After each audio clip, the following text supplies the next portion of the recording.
Hello, everybody. I'm John Murphy, and welcome to Eastern Connecticut Arts Review, a weekly magazine about people, organizations, special events, and news for the arts community across Eastern Connecticut in Tolland, Windham, and New London counties.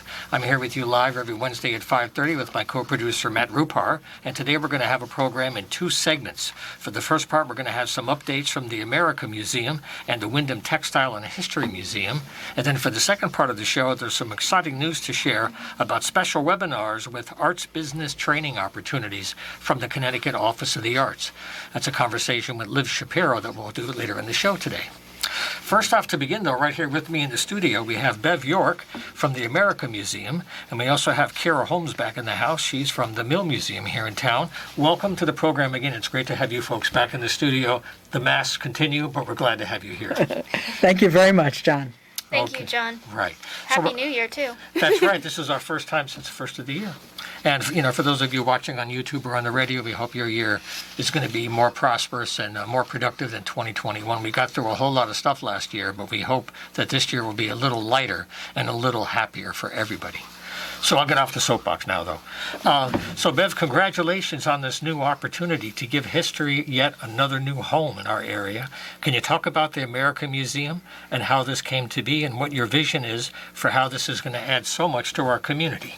Great. Well, thank you very much.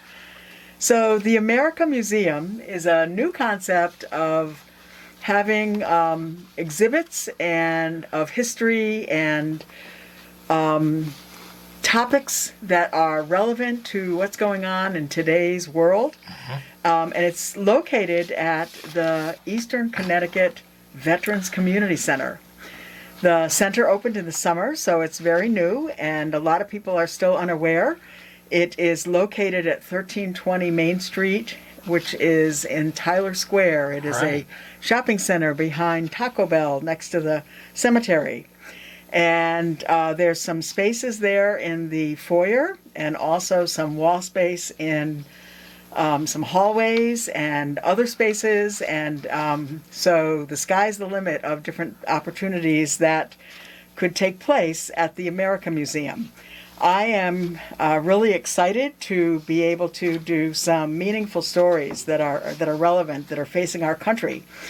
And the first exhibit that is up and sort of open today, really, is finished pretty much, is Pandemonium, World War I and the Spanish Influenza.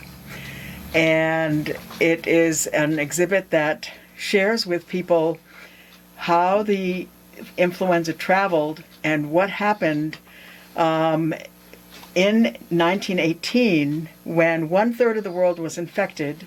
50 million people died, and it finally died out because people separated and wore masks. There was no vaccine, and so it took a lot of lives, but it finally went away. And one of the things that I was fascinated about researching this is that it wasn't until 2006 that they really knew what it was, and well, they knew that it was a virus in the 1940s when they finally invented the electron microscope. So anyway, it's an interesting, it's a small space. It's in a room that is, well, about twice the size of the studio here. But I think people will find it interesting to learn about World War I and the Spanish influenza. So that's what the America Museum is. My new project. I have left the Mill Museum sadly, but with new hope of doing something different. And also, there's not a lot of school groups. So we had a year without school groups last year, and that looks like it's going to be another year. And I think that was one of the main things that I did there. Well, one of the things that COVID did is it pointed out how connected everything is and how mutually dependent everything is. It's all connected with, and like the ripples go right down the line. Correct. So in a lot of ways, COVID has affected museums and other cultural institutions, and this is another effect. So, but I'm looking forward to doing something different. And I also want to say that Bev, as many of you know, has been amazing educator, person, community member. We are going to miss her, but I'm hoping that we can do some partnerships and work together too in the future with her new role, and I'm really happy for her because she deserves it. Absolutely. I've had Bev on the show many, many times over the years, and the stories are endless, and your enthusiasm is also endless. I hope this gives you a Thank you. chance to recharge the batteries and still stay with the same mission you've always had. And by the way, one thing we should mention is you have a special event coming up on the 23rd. It's been rescheduled, I believe, and that ties into what you were just talking about. Yes, so this is a program that goes with our exhibit. It's called To End All Wars, Songs of the First World War. Rick Spencer is an amazing music historian and has been played in the area many, many times. And so he has a program on the music of World War I. We're having it on Sunday, January 23rd at 3 at the new Veterans Center.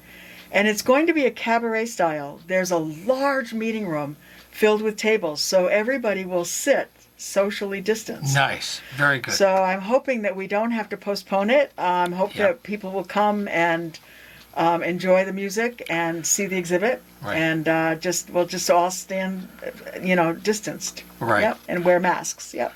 So, this is a very new project, folks, and as we're speaking today with Bev, they're just getting their website and their own media together right now. If you go to the Wyndham Arts pages at Facebook, you'll get more information in the meantime. And we have a few minutes to go. Kara, you wanted to highlight a few things. I just want to mention for the museum, the website is millmuseum.org, millmuseum.org, to follow Kara and the museum all year long. But you had a few things coming up in early January.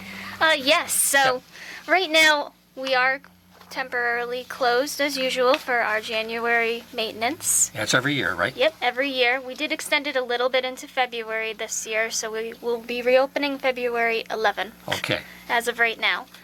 We have a Sewing Revolution program. It's Connecticut's role in the invention of the machine that changed the world, and that's on January 15th. This is going to be a virtual lecture with Jamie Eves. Excellent. And we have two different rates. We have a member rate of 12 and we have a non-member rate of 15. So you can sign up for that through our website. Very good.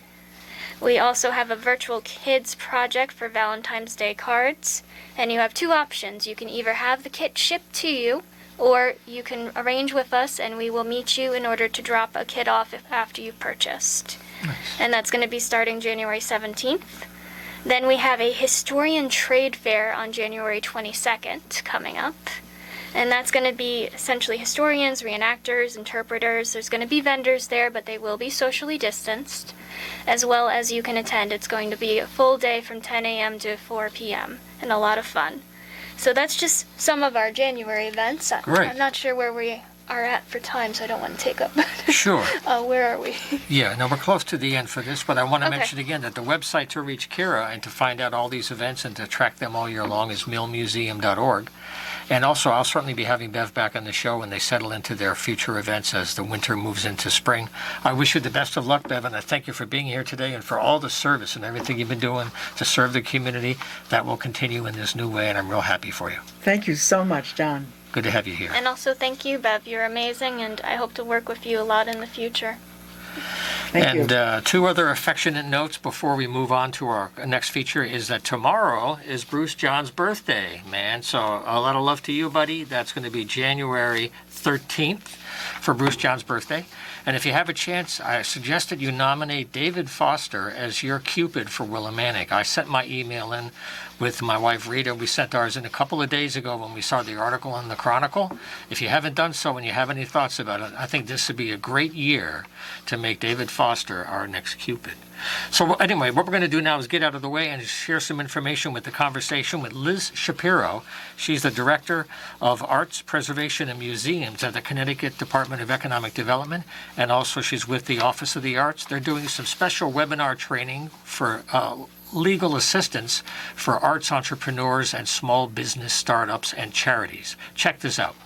I'll start by saying that one of the most exciting things that we have done in the Office of the Arts in the last year is enter into a partnership with Volunteer Lawyers for the Arts. And they're called VLA for short. And Volunteer Lawyers for the Arts is a national organization, and there is a very strong chapter that works with the Arts and Business Council in Boston. And so we have worked with them in the past. They have, in fact, worked with some of some Connecticut artists. When Connecticut artists have needed help, they have been kind enough to help.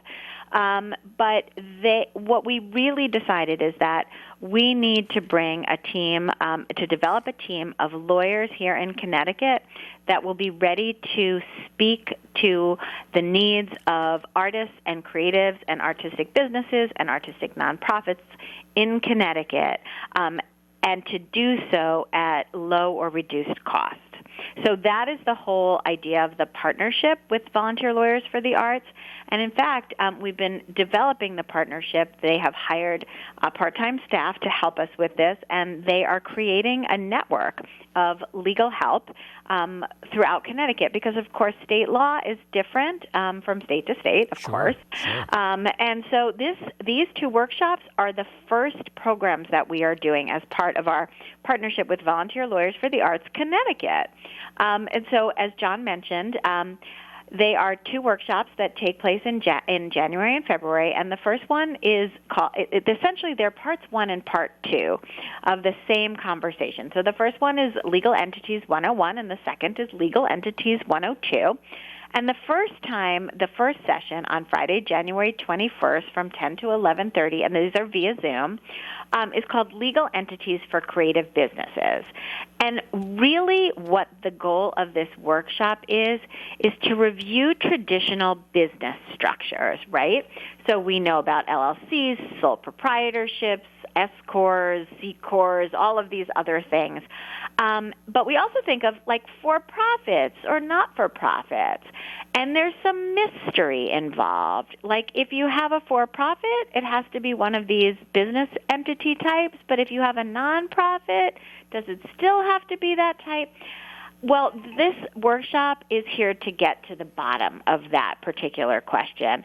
And I know that so many people, this is the one thing, if I can say one thing today that matters, tax status, nonprofit or for-profit, is tax status. It is not a business model. It is not a business plan. And so we really want to make sure that people, artists especially, who are starting new businesses or creative entrepreneurs, really have the tools that they need to make strong decisions about what their business model and tax structure should look like moving forward.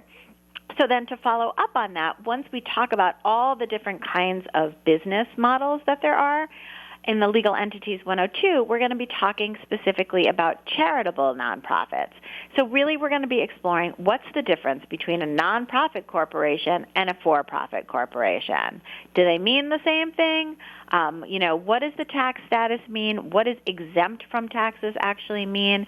What are the pros? What are the cons? I always tell people, and I am not a business advisor or a tax accountant, but when you're a nonprofit, you have to have a board. There's a board who's there making decisions. When you have your own business, you get to make the decisions. But in both cases, you're there to make money. In a nonprofit, that money gets pushed back into your business so you can do better business, achieve your mission. But for-profit businesses have missions too, right? It's just that often the profits get disseminated a little bit differently. They don't all need to go back to the business. So that is my very low-level take on things that I think you'll get out of these two workshops. I hope that answers a lot of the questions. Well, it's a foundation for people to begin to kind of define their path more carefully. And the timing for this is so good because just before COVID hit, there were so many arts organizations and individuals that were just on the verge of facing up to getting a business plan together and kind of a model. And COVID broke everything in so many ways. And you're coming along with this training just when people are coming up for air and trying to figure out, well, we have to get beyond this. How can I go back to my dream that might be on hold right now? How can I move forward? This is a great way to think it through. We're hoping that, and as a matter of fact, sometimes I always talk about COVID abundance and COVID deficit, and sometimes COVID gave people the time to actually think a little bit more strategically about really how they wanted to move their life direction, and I am seeing that not only from my colleagues, but I'm seeing that from my creative colleagues, from artists, from organizations that we fund.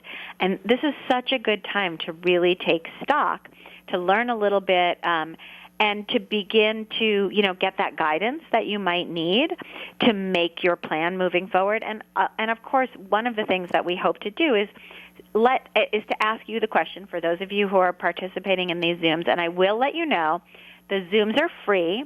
They are limited to 100 people for each workshop. There will be a registration link available, and I believe it was just updated on our website today, so that registration link is live. But we will be recording these. So once they are done, we will be able to share them, and they will have a life on our website, and they can also have a life on the websites of our regional service organization partners. Any organization that wants to share them, of course, can share them. So we're aiming to get as much information out to as many people as possible, but at the same time, we really want to hear input from people who are interested to learn a little bit more about what legal issues they are interested in learning more about. We know what copyright, for instance, is something that we get a lot of questions about. We know that people struggle with those issues. And then also copyright in a virtual world, which adds a whole other level of complication to something that is complicated to begin with. So we'll be asking folks who are on these calls, what they would like to see as future topics for webinars coming up. Okay, that was my conversation earlier today on WECS with Liz Shapiro, the Director of Arts, Preservation, and Museums from the Department of Economic and Community Development and the Connecticut Office of the Arts about those webinars. If you want to find out more about these webinars and to sign up, and as she said, spacing is limited, they are going to record them if you have to miss it. They're January 21st at 10 a.m., and February 14th at 9 a.m. If you go to their website, you can find out more and sign up at ct.gov/arts. Okay, that's ct.gov/arts. Very helpful information. A couple of last announcements before we close out today. From the Coventry Art Guild, their members' art show is going on through the end of January at the Wyndham Memorial Hospital Gallery. That's right off the main entrance. They have different shows there all the time, and this month is from the Coventry Arts Guild. And also, Wyndham Arts has a call to artists going on until January 24th. They're planning a show for February in the Coffee Break Gallery in the Eastbrook Mall, and they're welcoming submissions now until January 24th. If you have something that you want to show and share, contact gallery@wyndhamarts.org. That's gallery@wyndhamarts.org. So that's our show for this week. Thanks very much for sharing your time with us. We'll see you next week. And if you want to get involved, feel free to join us here at john@humanartsmedia.com. And we'll see you next week.